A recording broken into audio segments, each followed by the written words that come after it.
तर तुम्हाला आठवत असेल त्यावेळी आप्पासाहेब इथे MD होते, माणिकराव दादा चेअरमन होते आणि त्यावेळी त्यांनी एक आपल्याकडे डेअरी गाईचा सेमिनार आपल्याला भरवला होता. तर त्याच्या आधी ते इस्रायलला गेले होते 1-2 वर्ष आधी प्रवरानगरला असताना आणि त्यांनी त्यावेळी इस्रायलच्या 20 लिटर दूध देणाऱ्या होल्स्टीन गाय बघितल्या होत्या आणि मग त्यांना असं वाटलं की आपल्या भागात येऊन आपल्या शेतकऱ्याला हा जोडधंदा होईल आणि त्यासाठी आपण ही सगळीकडे प्रसिद्धी केली पाहिजे. मग इथं आल्यानंतर नेमकं तिथून ते इथं आले, माणिकरावांनी त्यांना परवानगी दिली आणि मग मणिबाई देसाईंना सोबत घेऊन त्यांनी त्यावेळी इथं एक सेमिनार केला की शेतकऱ्यांना सगळ्या सभासदांना बोलवलं आणि त्या गायी दाखवल्या. त्यावेळी गायी त्यांनी आणताना काही ब्रिटिशांच्या काळात काही बेंगलोरला होत्या, त्या बेंगलोरच्या गायी आणून तिथं प्रदर्शनात मांडल्या आणि त्यांना सांगायला सुरुवात केली की बाबा त्या 20 लिटर दूध देतात आणि मग लोक अशी म्हणायची ही गाय 20 लिटर पाणी पित असेल. शेतकऱ्याचे स्वभाव आहे. मग नंतर बाजूला जाऊन म्हणायची की आपल्याला हे गरिबाचं आपलं काम नाही, हे श्रीमंताचं काम आहे. एक दुर्दैव एक आहे आपले की आपल्याला सगळ्यांना गरीब म्हणून घ्यायला फार आवडतं. पण आपण असं म्हणत नाही टेक्नॉलॉजीमुळे आपण श्रीमंत होऊ, गाई चांगल्या वापरून श्रीमंत होऊ किंवा अशी टेक्नॉलॉजी वापरून आपण अजून चांगल्या एकत्र गाडी दारात आणू. पण ह्या गोष्टी आपल्या डोक्यात असतात. त्यामुळे मी तुम्हाला सांगतो की त्यानंतर मग काही आम्ही गायी आणल्या बेंगलोरवरनं, काही त्यावेळी जे सदन शेतकरी होते माळेगाव पंधाऱ्यातले त्यांनी डेऱ्या केल्या, काही काटे मंडळींनी केल्या आणि हळूहळू ह्या गायी सगळीकडे झाल्या. आता शेतमजुराच्या दारात सुद्धा आहेत. त्या तरुण पिढीला आप्पासाहेब कोण माहीत नाहीत, मणिबाई देसाई कोणी माहीत नाहीत आणि या गायी कोणी आणल्या हेही त्यावेळी म्हणजे प्रसार ज्यांनी केला तेही माहीत नाहीत. आणि त्यावेळी ही टेक्नॉलॉजी होती. आपल्याकडे काय परिस्थिती होती त्यावेळी, खिलार गायची फार तर 1.5-2 लिटर दूध असायचं, किती असायचं. तर तरुण पिढीला माहीत नाही, त्याला कासंड्या भरून दूध बघायची सवय. पण मला आठवतंय की थोडा श्रीमंत घरातच फक्त त्या गाय दूध असायचं किंवा एखाद्या श्रीमंताकडे म्हैस असायची. बाकीकडे काय होतं, शेरड्या होत्या. बरोबर. सकाळी दूध काढलं, काय जे देत असेल ती झालं. दुपारचा ऐनवेळी पाहुणा आला, तंगडं पकडायचं इथं आणि थापडा मारू शिर्डी जाम आणि दूध बी एवढं तिथे घ्यायचं. पाहुणा फक्त काळ्याच्या आवारी जायचं, ही परिस्थिती होती. मग मला सांगा त्यावेळी टेक्नॉलॉजी होती की 1.5 लिटरवाली गाय 20 लिटरवर न्यायची होती क्रॉस करून आणि त्यावेळच्या लोकांनी स्वीकारलं. म्हणून आज तुम्हाला काहीही वाटत नाही की सहज जाताय तुम्ही ह्या संतरच्या बाजारात आणताय, बारामतीत आणताय, कुठनंही गाय आणता, तुम्ही व्यवसाय करता. आज सांगायची गरज राहिलेली नाही. तसंच त्यावेळी सुद्धा मला वाटतं कारखान्यावर बरीच जुनी मंडळी त्यावेळी नारळ पहिल्यांदा आणले गेले. त्यावेळी लोक काय म्हणायचे, नारळ कोकणातला आहे, आपल्याकडे काय देशावर येतोय का नारळ. मला सांगा त्या सालानंतर 70 सालाच्या नंतरच या भागात आता उंचीचं नारळ कोणी बी वाढतं. यानंतर त्याच दरम्यान त्यांनी इस्रायलला असताना त्यांना इस्रायलला दर 10 वर्षांनी जायचं, त्यांना इस्रायलला प्रेरणा द्यायची शेती करण्यासाठी, नवीन टेक्नॉलॉजीसाठी. त्यांनी त्यावेळी स्प्रिंकलर बघितलेलं सगळीकडे, अख्खा देश स्प्रिंकलरवर. तो 80 साली ते एकदा परत इस्रायलला गेले. मला नक्की माहीत नाही, पण मला वाटतं त्यावेळी चेअरमन होते असतील का, मी इथं नव्हतो त्यावेळी ते इस्रायलला गेले. त्यांनी बघितलं सगळे गायब, तुमचं स्प्रिंकलर गायब. मग त्याने विचारलं स्प्रिंकलर नाही तर पाणी देता कसं. मग तेव्हा पाणी आता आम्ही नवीन टेक्नॉलॉजी आणली, हे त्यांनी सांगितलं हा ड्रिप, ही पाईप आणि थेंबाने पाणी देतो. त्यांना एकदम ती आवडली टेक्नॉलॉजी आणि ते म्हणाले आपल्या दुष्काळी भागात ह्याचा नक्की उपयोग झाल्याशिवाय राहणार नाही. आणि मग त्यांनी त्याची बॅग सुटकेस भरून, आपण नेहमी काय आणतो फॉरेनवरनं बरोबर वेगळ्या त्यांनी काय केलं, सगळ्या पाईपा भरल्या, ड्रिपर भरले, फिल्टर भरले, सगळं कच भरून आणलं त्यांनी. त्यांना माहीत होतं शेतकरी 50 प्रश्न विचारणार, याला उत्तर देता येणार नाही. मग त्यावेळी मग भवरलाल जैनला त्यांना सांगितलं बघ तुम्ही देशी बनावटीचं इथं कारखाना टाका आणि ड्रीप सुरू करा, त्याशिवाय लोकांना शेतकऱ्यांना मिळणार नाही. ते अख्खा महाराष्ट्र त्यांनी पालथा घातला त्यावेळी आणि त्याने ड्रीप करा म्हणून सांगितलं. त्यावेळी सुद्धा मागं बसलेले शेतकरी काय म्हणायचे, गुडघावर पाणी देऊन आमचा ऊस येत नाही, तुमच्या थेंबाने काय. लक्षात घ्या. आज मला सांगा भाजीपाला असेल, फळं असतील, काही प्रमाणात तुमची हे असेल द्राक्ष वृक्ष तिथे सोडूनच द्या, आपण कुठलीही शेती ड्रीप शिवाय होती का. आज ड्रीप तुम्हाला शिकवावं लागत नाही, ती त्यावेळी टेक्नॉलॉजी.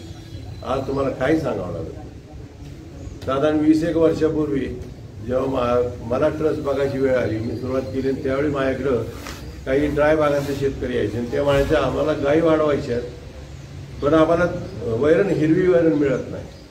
मग त्यावेळी मला अमेरिकेत असताना, युरोपमध्ये असताना मला आठवलं की तिथं मोठ्या प्रमाणात मुरघास वापरतो आणि आपण तो शिकवू इथल्या शेतकऱ्यांना.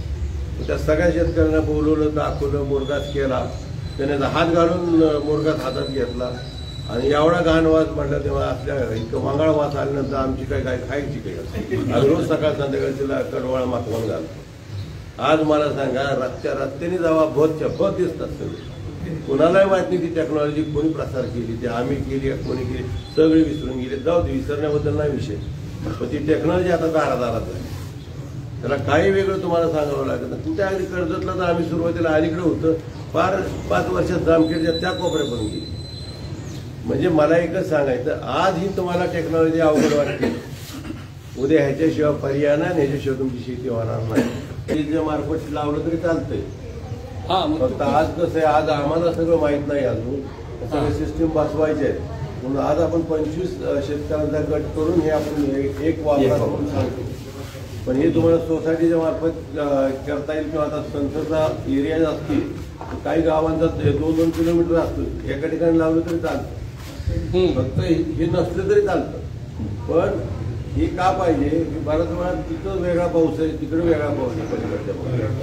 म्हणून आपल्याला हे पाहिजे की ह्याचा ऍक्युरेट आपल्याला कळतं. नाही तर 150-200 किलोमीटरवर नाही, ह्याच्यावर येतं ना, ह्याच्यावर चालणार नाही ते आपल्याला. म्हणून ऍक्युरेट पाहिजे, म्हणून आपण ह्याचा वापर करतो. 2-2 किलोमीटरच्या आतला एक असा ग्रुप घ्या ना, म्हणजे ते बरोबर 25 जणांचा ग्रुप इथं केलेला आहे. आता तसं हे सगळ्या सिस्टीम आपल्याला बदलावं लागतील हळूहळू. पण आम्हाला अजून बसवताना कशा बसवायच्या अजून समजत नाही. कारण नंतर हे सगळं स्वस्त करावं लागेल, अजून सगळंच सगळ्याला लागेल असं काय नाही. इन्स्टॉलेशन सेंटरलाच करावं लागेल असं नाही. ते आपल्याला हे सांगतं की हे कुठं बसवलं पाहिजे, इव्हन मॉइश्चर सेन्सर लोकेशन सांगतं. लोकेशन सांगतं. आता हे आपल्या 2.5 एकराला आपण देतो, हे बारकं 2.5 एकर. हो, आता 2.5 एकरात आता खरं तर आपल्याकडे लहान शेती म्हणून बाकीच्या 1000 एकर असतो. आता 2.5 एकरात एक मुरमाड असेल, एक कुठतरी काळी असेल, एक मधी असेल. मग ते वर्ण सांगतं की बाबा साधारण या ठिकाणी बसवा. कारण आपण प्रत्येक एकरातून प्रत्येक अर्ध्या एकरात आपल्याला परवडायचं नाही, म्हणून ते सांगतं या ठिकाणी का. आणि मग ते म्हणून तर कॉमन माती परीक्षण, अधिक त्यांचं माती परीक्षण, मग एकत्रित कॉमन काढतं आणि मग तुम्हाला सांगतं की इतकं खत, इतकं माती, इतकं पाणी. मी दादाला विनंती करतो की आपण आता मोहिते सरांनी आपल्याला टेक्निकल सांगितलं, पण तरी त्यांना कर्जत जामखेडमध्ये सतत आम्हाला फिरायची सवय असल्यामुळे ते अजूनही खूप जमिनीवर सांगतात. पण काल जे माझ्याबरोबर होते तुषारदार, ते खूपच टेक्निकल सांगतात. त्यामुळे आम्ही आमची टीम काय केली, एक अर्धा माणूस सांगतो तुम्हाला काय द्यायचं काय नाही, दुसरा असतो तो टेक्निकल सांगतो. आणि त्यामुळे टेक्निकल तुम्हाला जवळजवळ काही सांगितलं असं माझं मत आहे. पण टेक्निकल याच्यात अजून खूप आहे. पण तुम्हाला इंटरेस्ट असला तर टेक्निकल तुम्हाला नंतर सुद्धा ते सांगता येईल. आणि नंतर मी जे बोलतो ते मी साधं बोलतो, मी काय अगदी म्हणजे गावाकडचं बोलतो, अशी साधारण पद्धत आहे.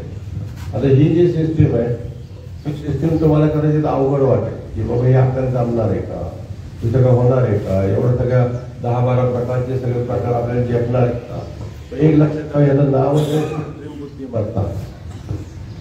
मग तुम्हाला डोकंच वापरायचं. जी काय बुद्धिमत्ता आहे किंवा जो काय अनुभव आहे तो सगळा ह्या डब्यात भरून ठेवलेला आहे. त्यामुळे खरं तर उलट तुम्ही आणखी आळशी होण्यापेक्षा अजून फक्त मोबाईल, तशी आता कुठली बातमी पाहिजे तर मोबाईलवर माणूस ठेवतो, तरी का कुठली जरी असली तसं ते हे सगळे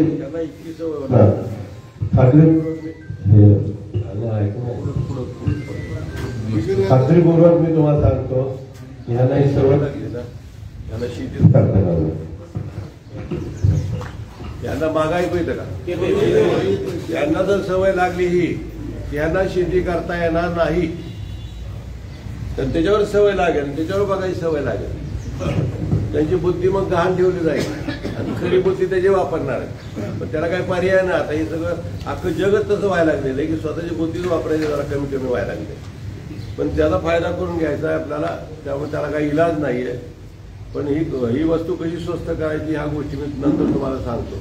फक्त मला एकच सांगायचं की बऱ्याच ठिकाणी आम्ही गावोगाव जातो, सगळ्याच ठिकाणी संसदसारखी हुशार माणसं असतात असं नाही. त्यामुळे संसद जरा एक्स्ट्रा त्यातल्याच बघा ना, भाग कसं पडला अलीकडचा अंबातला, बरोबर माणसं दिसतेची बात. काय असो, मला एवढंच सांगायचं आहे की हे एवढं अवघड टेक्निक नाही. तर थोडंसं मला भूतकाळात जायचं, कारण इथं बरीचशी मंडळी जुनी की जे आप्पासाहेबांना ओळखत होती. आता नवीन पिढीला विचारलं, बऱ्याच पिढीला आप्पासाहेब कोण हेही माहीत नव्हतं. आता यांना माहीत असायला ऐकून, कारण यांच्या वडिलांनी सतत त्यांना कानावर घातला असं. साधारण 69 सालाच्या दरम्यान त्यावेळी आम्ही सगळे शाळेत होतो. त्यावेळी बाकीचे मला माहीत नाही, याच्यातले काही जन्मले सुद्धा नव्हते यांच्या. तर तुम्हाला आठवत असेल त्यावेळी आप्पासाहेब इथे MD होते, माणिकराव दादा चेअरमन होते. आणि त्यावेळी त्यांनी एक आपल्याकडे डेअरी गाईचा सेमिनार आपल्याला भरवला होता. तर त्याच्या आधी ते इस्रायलला गेले होते 1-2 वर्ष आधी, प्रवरानगरला असताना. आणि त्यांनी त्यावेळी इस्रायलच्या 20 लिटर दूध देणाऱ्या होल्स्टीन गाय बघितल्या होत्या. आणि मग त्यांना असं वाटलं की आपल्या भागात येऊन आपल्या शेतकऱ्याला हा जोडधंदा होईल आणि त्यासाठी आपण ही सगळीकडे प्रसिद्धी केली पाहिजे. मग इथं आल्यानंतर नेमकं तिथून ते इथं आले, माणिकरावांनी त्यांना परवानगी दिली आणि मग मणिबाई देसाईंना सोबत घेऊन त्यांनी त्यावेळी इथं एक सेमिनार केला की शेतकऱ्यांना सगळ्या सभासदांना बोलवलं आणि त्या गायी दाखवल्या. त्यावेळी गायी त्यांनी आणताना काही ब्रिटिशांच्या काळात काही बेंगलोरला होत्या, त्या बेंगलोरच्या गायी आणून तिथं प्रदर्शनात मांडल्या आणि त्यांना सांगायला सुरुवात केली की बाबा त्या 20 लिटर दूध देतात. आता आप्पासाहेबांचा स्वभाव ह्याने अनुभवला आहे, जरा कडक असल्यामुळे त्यांच्या पुढे कोण बोलत नव्हतं आणि थोडंफार त्यांच्या सवयी यांच्या वडिलांना फक्त माहीत होत्या. नुसते एका दारावर त्यांनी ओळखली की म्हणजे आप्पासाहेबांनी दार कसं वाजवलंय त्याच्यावरनं पॅनल फुटलाय का नाही फुटलाय त्या गोष्टी मी तर बोलत नाही, पण त्यावेळची गोष्ट सांगतो. बरोबर त्यांनी मग गोला पॉवर पॅनल करून तो पुढे चालवलं, ते सोडलं. म्हणजे मला ह्या चर्चेच्या गोष्टी सोडून द्या, पण अशा गोष्टी होत्या. तर त्यावेळी त्यांनी त्या बेंगलोरच्या गायी आणल्या आणि मग लोक अशी म्हणायची ही गाय 20 लिटर पाणी पित असेल. शेतकऱ्याचे स्वभाव आहे. मग नंतर बाजूला जाऊन म्हणायची की आपल्याला हे गरिबाचं आपलं काम नाही, हे श्रीमंताचं काम आहे. एक दुर्दैव एक आहे आपले की आपल्याला सगळ्यांना गरीब बनवून घ्यायला फार आवडतं. पण आपण असं म्हणत नाही टेक्नॉलॉजीमुळे आपण श्रीमंत होऊ, गाई चांगल्या वापरून श्रीमंत होऊ किंवा अशी टेक्नॉलॉजी वापरून आपण अजून चांगल्या एखाद्या गाडी दारात आणू. पण ह्या गोष्टी आपल्या डोक्यात असतात. त्यामुळे मी तुम्हाला सांगतो की त्यानंतर मग काही आम्ही गायी आणल्या बेंगलोरवरनं. काही त्यावेळी जे सदन शेतकरी होते माळेगाव पंधाऱ्यातले त्यांनी डेऱ्या केल्या, काही काटे मंडळींनी केल्या आणि हळूहळू ह्या गायी सगळीकडे झाल्या. आता शेतमजुराच्या दारात सुद्धा आहेत. त्या तरुण पिढीला आप्पासाहेब कोण माहीत नाहीत, मणिबाई देसाई कोणी माहीत नाहीत आणि या गायी कोणी आणल्या हेही त्यावेळी म्हणजे प्रसाद यांनी केला तेही माहीत नाहीत. आणि त्यावेळी ही टेक्नॉलॉजी होती. आपल्याकडे काय परिस्थिती होती त्यावेळी, खिलार गायची फार तर 1.5-2 लिटर दूध असायचं, किती असायचं. तर तरुण पिढीला माहीत नाही, त्याला कासंड्या भरून दूध बघायची सवय. पण मला आठवतंय की थोड्या श्रीमंत घरातच फक्त त्या गाय दूध असायचं किंवा एखाद्या श्रीमंताकडे म्हैस असायची. बाकीकडे काय होतं, शेरड्या होत्या.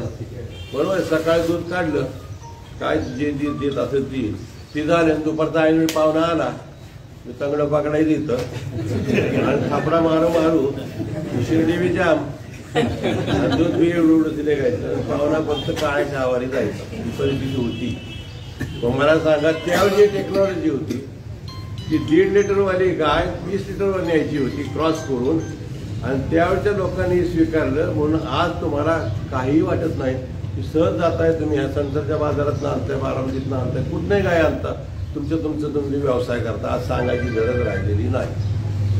तसंच त्यावेळी सुद्धा मला वाटतं कारखान्यावर बरीच जुनी मंडळी होती. त्यावेळी नारळ पहिल्यांदा आणले गेले. त्यावेळी लोक काय म्हणायचे, नारळ कोकणातला आहे, आपल्याकडे काय देशावर येतोय का नारळ.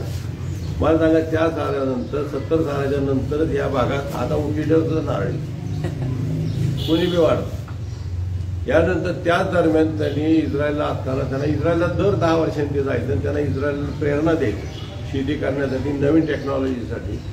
त्यांनी त्यावेळेस स्प्रिंकलर बघितलेलं सगळे, अख्खा देश स्प्रिंकलरवर. तो 80 साली ते एकदा परत इस्रायलला गेले. मला नक्की माहीत नाही, पण मला त्यावेळी चेरव होते असतील का, मी इथं नव्हतो त्यावेळी ते इस्रायलला गेले. त्यांनी बघितलं सगळे गायब, तुमचं स्प्रिंकलर गायब. मग त्यांनी विचारलं स्प्रिंकलर नाही तर पाणी देता कसं? मग ते म्हणलं पाणी आता आम्ही नवीन टेक्नॉलॉजी आणली. हे त्यांनी सांगितलं, हा ड्रिप, ही पाईप आणि थेंबा थेंबाने पाणी देतो. त्यांना एकदम ती आवडली टेक्नॉलॉजी आणि ते म्हणाले आपल्या दुष्काळी भागात ह्याचा नक्की उपयोग झाल्याशिवाय राहणार नाही. आणि मग त्यांनी त्याची बॅग सुटकेस भरून, आपण नेहमी काय आणतो फॉरेनवरनं, बरोबर, वेगळ्या वेगळ्या. त्यांनी काय केलं, सगळ्या पाईपा भरल्या, ड्रिपर भरले, फिल्टर भरले, सगळं कच भरून आणलं त्यांनी. कारण त्यांना माहीत होतं शेतकरी 50 प्रश्न विचारणार, याला उत्तर देता येणार नाही. मग त्यावेळी मग भवरलाल जाहीरला त्यांना सांगितलं, बघ तुम्ही देशी बनावटीचं इथं कारखाना टाका आणि ड्रीप सुरू करा, त्याशिवाय लोकांना शेतकऱ्यांना मिळणार नाही. ते आणि अख्खा महाराष्ट्र त्यांनी पालथा घातला त्यावेळी आणि त्याने ड्रीप करा म्हणून सांगितलं. त्यावेळी सुद्धा मागं बसलेले शेतकरी काय म्हणायचे, गुडघावर पाणी देऊन आमचा ऊस येत नाही, तुमच्या थेंबाने काय. लक्षात घ्या. आज मला सांगा, भाजीपाला असेल, फळं असतील, काही प्रमाणात तुमची हे असेल, द्राक्ष वृक्ष ते सोडूनच द्या, आपण कुठलीही शेती ड्रीप शिवाय होती का? आज ड्रीप तुम्हाला शिकवावं लागत नाही, ती त्यावेळची टेक्नॉलॉजी. आज तुम्हाला काही सांगावं लागत नाही. साधारण 20-1 वर्षापूर्वी जेव्हा मला ट्रस्ट बघायची वेळ आली, मी सुरुवात केली, त्यावेळी माझ्याकडं काही ड्राय भागातले शेतकरी यायचे आणि ते म्हणायचे आम्हाला गायी वाढवायच्या आहेत, पण आम्हाला वैरण, हिरवी वैरण मिळत नाही. मग त्यावेळी मला अमेरिकेत असताना, युरोपमध्ये असताना मला आठवलं की तिथं मोठ्या प्रमाणात मुरघास वापरतो आणि आपण तो शिकवू इथल्या शेतकऱ्यांना. त्या सगळ्या शेतकऱ्यांना बोलवलं, दाखवलं, मुरघास केला. त्याने हात घालून मुरघास हातात घेतला आणि एवढा घाण वास म्हटलं तेव्हा आपल्या इतकं मंगळ वास आल्यानंतर आमची काय खायची काही. आज रोज सकाळ संध्याकाळी तिला कडवाळा माखवून घालतो. आज मला सांगा, रस्त्याने जावा, बहुत दिसतात सगळे. कोणालाही माहित नाही ती टेक्नॉलॉजी कोणी प्रसार केली, ती आम्ही केली का कोणी केली, सगळे विसरून गेले. जाऊ दे, विसरण्याबद्दल नाही विषय, पण ती टेक्नॉलॉजी आता दारादारात आहे. त्याला काही वेगळं तुम्हाला सांगावं लागत नाही. कुठे अगदी कर्जतला तर आम्ही सुरुवातीला अलीकडे होतं, फार 5 वर्षात जामखेडच्या त्या कोपऱ्यापर्यंत गेली. म्हणजे मला एकच सांगायचं, आज ही तुम्हाला टेक्नॉलॉजी अवघड वाटते, उद्या ह्याच्याशिवाय पर्याय नाही, ह्याच्याशिवाय तुमची शेती होणार नाही. शेतीचं एक लक्षात ठेवा, एक वडील असेल त्याला 2 मुलं असतील आणि 5 एकर जमीन असेल, 2.5 एकराचे तुकडे होतात. 2.5 एकरात त्यात एखादा आणखीन जरा खमक्या बाप असलं की जरा त्यातले काढून ठेवतो बाजूला, का नाही हो? ठेवले का तुम्हाला मुलीच मुलीच नाही असतील, मुलं आहेत मला माहित नाही. मला वाटतं बऱ्याच वेळा तो मुलींच्या लग्नाला न्यायला आमंत्रण देतात. जमीन ठेवली का बाजूला? जमीन नावा ठेवली का बाजूला? मला सांगा, 5 एकरात त्या पोराला किती जमीन मिळायची आणि त्यात भागायचं कसं? खर्च किती वाढले. शिकायला सुद्धा आपल्याला इंग्लिश मिडियम लागतं, सगळं लागतं, हे लागतं, ते लागतं, कपडा लागतो, गाडी लागते, फ्लॅट लागतो, सगळं लागतं. त्यांनी काय करायचं? एक लक्षात ठेवा, आपल्याला शेतकऱ्याला किती, तर मला माहित नाही तो संघटना असेल, आमका असेल, तमका असेल, काय त्याचा उपयोग नाही. संघटनेला मी नाव नाही ठेवत, संघटनेचा प्रयत्न करतो. पण या देशात एक साधी गोष्ट मला सांगा की कशाच्या जीवात कुठल्या शेतीमालाला भाव वाढवणार आहे? मोठी मोठी शहर आहेत, मतदार कुठे आहेत? शहरात. एक बारामतीसारखं ग्रामीण भागाचं शहर धरू, तिथे किती लोक असे की जे शेतकरी किती 500-1000 असतील, जे सुद्धा शिकवायला पोरं गेले असतील तेवढी. सनसर आहे, सनसरमध्ये आहे, सनसरमध्ये हे व्यवसाय करणारे सोडून द्या सगळे. आणि शेतमजुराला सुद्धा स्वस्त लागतो, तो जरी तुमच्यावर अवलंबून असलं तरी. तो वादा केला तर किती शेतकरी राहिले? किती राहिले? 90. हे लक्षात घ्या. म्हणजे खाणारे जी मतदान आहेत, मतं जी देणार आहेत ती जास्तीत जास्त लोकांना स्वस्त पाहिजे.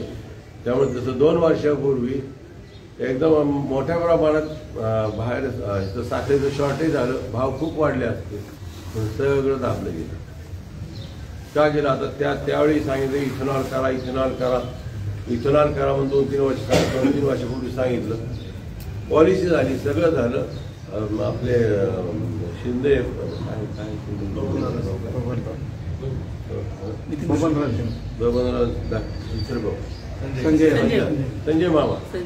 संजय मामाने एकदम इन्व्हेस्टमेंट केली. इथेनॉल डायरेक्ट ज्यूस इथेनॉल आम्ही केली, डिस्टिलरी वाढवली. काय झालं, पटकीने गेल्यावर सांगितलं साखरेचे भाव कमी करायचे आणि बंद केली परवानगी. कारखाना विकावं लागला, आम्हाला अडचणी आल्या.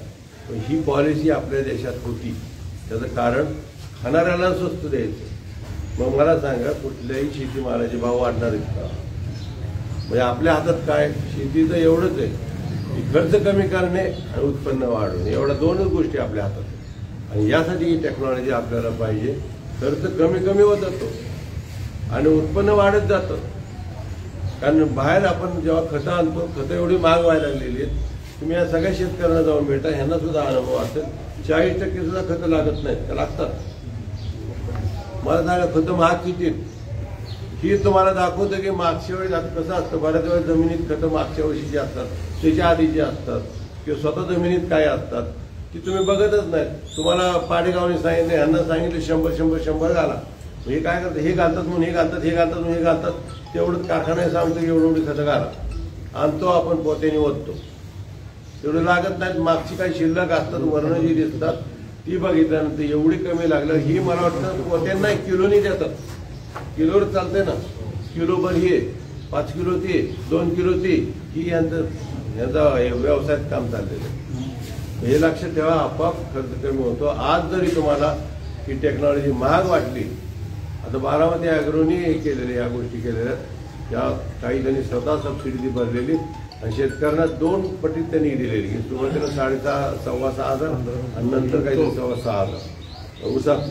म्हणजे मला सांगा, ह्याची जर किंमत काढली तर 1 टन 1.5 टन सुद्धा तुमचा ऊस जात नाही.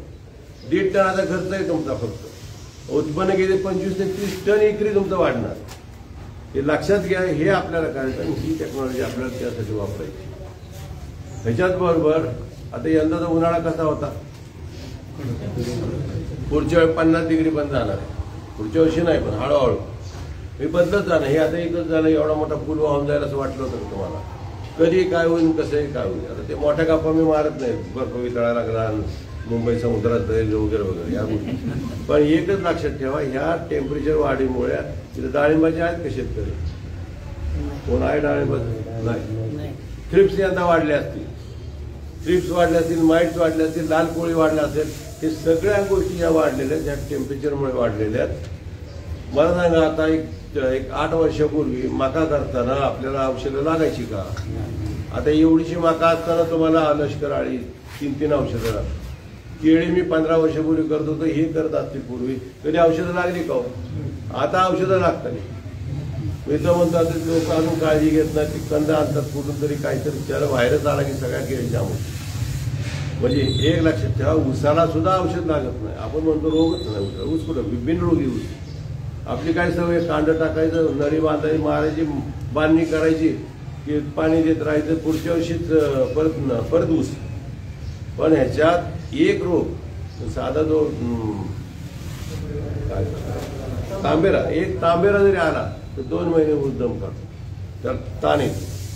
मग ही जे सगळे पोका मोका फक्त एका मराठीला येत होता, आता बाकीच्या 10,001ला याला सुद्धा मागायला यायला लागला. म्हणजे हे जे आहेत हे किडे कीटक सगळे वाढायला लागलेले आहेत आणि हे खर्च आपोआप वाढणार आहेत.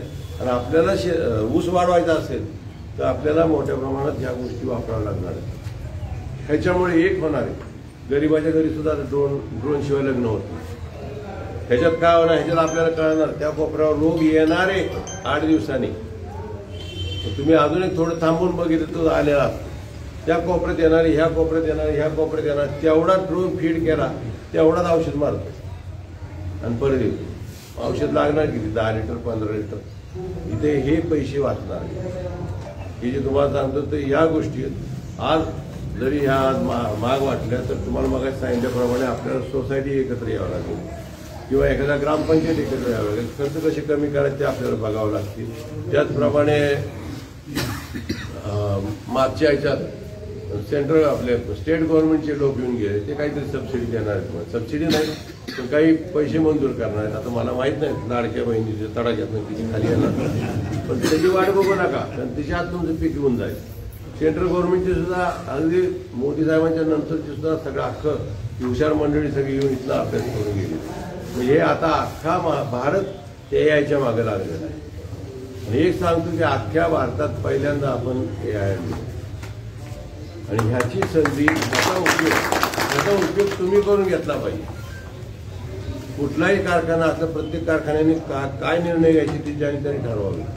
पण बारामती ॲग्रो जे आता आहे, इथं बारामती ॲग्रोचं म्हणून सांगतो, KVKचं काम वेगळं आहे, KVKने ज्ञान द्यायचं. पण आम्ही समजा व्यवसायाच्या संदर्भात असलं की ह्याच्या इतकं एवढं स्वस्त कोणाला टेक्नॉलॉजी मिळणार नाही. आणि यासाठी अजितदादांची पण मला वाटतं मिटिंग झालेली, कारण ह्याच्यात DCC बँका घ्याव्या लागतात. म्हणजे सातारची बँक जी आहे तुमची डिस्ट्रिक्ट बँक, त्यांनी काही 2 कोटी रुपये काढून काही सबसिडी, काही कसं फायनान्स करायचं ते त्यांनी ठरवलं आहे. दादांची पण काहीतरी मिटिंग झालेली. आपल्या मला वाटतं PDC बँकेत आपल्याला 3 लाखापर्यंत व्याज नाही ना, असं काही ह्याला काही करता येईल का, सोसायटीला काही करता येईल का, आता हा विचार चाललाय. आणि त्यांना भवाननगर पलीकडं छत्रपती, माळेगाव, सोमेश्वर, अजून मला अंबालिका वगैरे अशा ह्या सगळ्या कारखान्यांचा त्यासाठी सुद्धा ते विचार करतायत. त्याला आम्ही सुद्धा सहकार्य करायला काहीच हरकत नाही आहे. तिथे कदम साहेबांना आपण निवडून दिलेलं आहे, तुम्हाला तुम्ही जाव आहे ना, त्यांना निवडून दिलंय. शिवाजीराव आमचे मित्र आहेत, त्याच्यावरती सगळ्यात बॉस ते आमच्या कॉलेजमधले, त्यामुळे त्यांनाही ऊस मिळायला पाहिजे, भरपूर आम्हालाही मिळायला पाहिजे. म्हणून ही सगळी टेक्नॉलॉजी आणली का तिकडे भरपूर मिळावं, इकडेही भरपूर मिळावा, दुप्पट ऊस व्हायला पाहिजे. यासाठी याचा उपयोग तुम्ही करून घेतला पाहिजे असं माझं मत आहे. आणि हे सर्व बँका वगैरे सगळे येतीलच, पण त्यासाठी वाट बघू नका. ह्याच्यात दुसरं अजून एक मला तुम्हाला सांगेल, ह्या टेक्नॉलॉजीशिवाय आता काहीही होणार नाही. आपण थांबलो, जग पुढे गेलं. 5 ते 6 वर्षात मास्टर शिवाय शाळा होणार. 5 ते 10 वर्षात, लांब नाही. आता सुद्धा स्वीडनमध्ये म्हणजे AIची जजमध्ये फीड केलेलं असतं सर्व की ह्या देशाचे कायदे काय, आणि मग ते कायदे सांगतो, मग ह्यांना यांचं जजमेंट घेता, ह्याचं जजमेंट घेता न्यायचे. म्हणजे बाकी तर ह्याचा विचारच नाही, न्यायचं मोकळे. आता तिथं झाल्यावर आपोआप युरोपमध्ये होणार. युरोप झाले की सगळीकडे होणार आहे. ड्रायव्हर मी काही परीकथा सांगत नाही, ड्रायव्हरशिवाय गाड्या चालणार. उद्या कधी ट्रॅक्टर जातात, ते किती परवडतील हा भाग वेगळा, कदाचित कोण स्वस्त करतील. तुम्ही बसताल ही असे मोबाईल दाबतील, त्यांचं ट्रॅक्टर चालू होईल, जाईल रस्त्याने एखादं पोरगा आलं की साईडने जाईल, जाऊन नांगरून ह्यांच्याला लागेल. 40 सालाच्या पुढे लोकांना कामं राहणार नाहीत असं युरोप सांगतात. हळूहळू ते लोन आपल्याकडे येतं. 150 कोटी जनता आहे आपण. काय होणार आहे बघा, ऑफिसेसमध्ये माणसं लागणार नाही, कारखान्यात माणसं नसतील. डॉक्टर आता सुद्धा आपण MBBS हे सांगतात, आम्ही MBBS आमची मुलं शिकवतो, सगळं शिकवतं. असं मशीन असं उभं राहायचं, ते असं करणार, स्कॅन, तुम्हाला औषध सांगणार, तुम्हाला काय रोग झाला सांगणार, औषध त्याला वेळ पडले ते इंजेक्शन टाकणार. कशाला डॉक्टर लक्षात राहू दे, माहिती राहू दे तुम्हाला. आता गुडघ्याची सर्जरी होती ना, ते आता अमेरिकेत बसून ते तिथं बसतोय आणि हे करतोय ऑपरेशन, आणि ओके होती. म्हणजे आता तो स्टीफन हॉकिन्स म्हणून एक शास्त्रज्ञ होता, त्याला चालता येत नव्हतं, फिरता येत नाही, हळूहळू त्यानं सगळंच गेलं, फक्त डोकं चालवलं. त्यांनी सांगितलं की बाबा एका लिमिटच्या पुढे यायला जाऊ नये. हे नाही बघ, हे नाही तर म्हणताल हेच बंद करा, हे नाही सांगत, फार पुढचं आहे. कारण आता जी हे टेप करतात म्हणून बोलत नाही, पण काही लोक आहेत की जरा विचित्र विचार करतात, मेंदू बरोबर खेळतात. मेंदू बरोबर खेळून निसर्गाचं काम करावं, पोल्युशनसाठी काम करावं, ठीक आहे, ते दुसऱ्या ग्रहाचा विचार करावा. अरे पण हा ग्रह एवढा चांगला आहे ना, इथं जंगलं कशी वाढवायचे बघितलं पाहिजे, इथं पोल्युशन कसं येणार नाही ते बघितलं पाहिजे, हवा कशी सुधारायची बघितलं पाहिजे AIच्या मार्फत. तर ते वेगळ्या अँगल येतात. हे इथे चिप लावतात, नुसतं डोक्यानं नुसतं असं बघितलं तर टाकीन सुरू. ही सगळं जग अख्खं बदलणार आहे. 40 सालाच्या पुढं हे बदलणार आहे. कोणाला जगायचं असलं तेव्हा पैसा असला की संपला विषय. किती वर्ष जगेल मला माहिती, पण ते जाऊ दे. वाईट गोष्टी मी सांगत नाही, चांगल्या गोष्टी सांगतो. पण शेतीचं उत्पन्न दुप्पट तिप्पट होईल, त्याचा आपण उपयोग कसा करून घ्यायचा तेवढा करा. मी म्हणतो 15 वर्षाचा विचार करा. मी तर तेवढाच करतोय. तिच्या पुढं ही तरुण मुलं का त्यांनी बघून घ्यावं हे आहे काय करणार, तिच्या जगू पण नाही माणसाने. म्हणजे कारण चांगलंही होईल वाईटही होईल, जे होईल ते. पण बदल प्रचंड होणार हे 5-6 वर्षातच होणार आहे. शेतीत होणार, सगळ्यात होणार. तुम्ही मागं राहू नका, तुम्ही मागं राहू नये. पण ही टेक्नॉलॉजी आपण अख्ख्या भारतात पहिल्यांदा वेगाने आणलेली आहे, त्याचा उपयोग करून घ्या, थांबवू नका. एवढंच सांगायला मी इथं आलो. याच्यापेक्षा बाकी काय, आता मी टेक्निकल तुम्हाला काय माहिती सांगत नाही. टेक्निकलसाठी बाकीचे लोक आहेत. त्यात 13,007 म्हणून एक वरायटी आता नवीन, ती त्यांनी आता पाडेगाव जरा हुशार झाले, त्यांनी 50 रुपयाला एक घरी लावला ऊस.